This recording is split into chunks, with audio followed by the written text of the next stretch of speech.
Tasnia Farin. I'm so excited to announce. Television, OTT আর প্রেক্ষাগৃহে দাপট দেখানো অভিনেত্রী তাসনিয়া ফারিন এবার নতুন পরিচয়ে হাজির হতে যাচ্ছেন।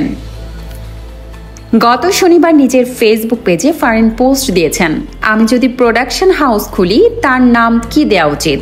ভক্তরা নানা ধরনের নামের প্রস্তাব দেন এবং ফারিন ধন্যবাদ জানিয়ে উত্তর দেন, ভাবছি প্রযোজনা প্রতিষ্ঠান শুরু করার, যেখানে নিজের ভাবনা চিন্তাগুলোকে বাস্তবে রূপ দিতে পারবো।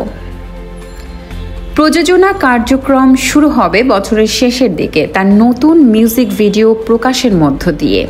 গানটির সুর ও সঙ্গীত করেছেন ইমরান মাহমুদুল, যিনি আগেও ফারিনের সঙ্গে কাজ করেছেন, তবে আপাতত মিউজিক ভিডিও দিয়েই যাত্রা শুরু করতে চাইছেন তিনি।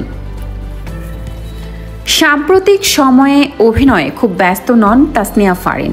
গত ঈদে মুক্তি পাওয়া ইনসাফ সিনেমার পর নতুন কোনো প্রজেক্টে তাকে দেখা যায়নি। এবার তার চোখের লক্ষ্য নিজের ভাবনাকে পর্দায় রূপ দেয়া। অভিনয় থেকে প্রযোজনা, তাসনিয়া ফারিন এখন নতুন অধ্যায় শুরু করতে চলেছেন। আমরা অপেক্ষায় আছি তার নতুন প্রজেক্টের জন্য।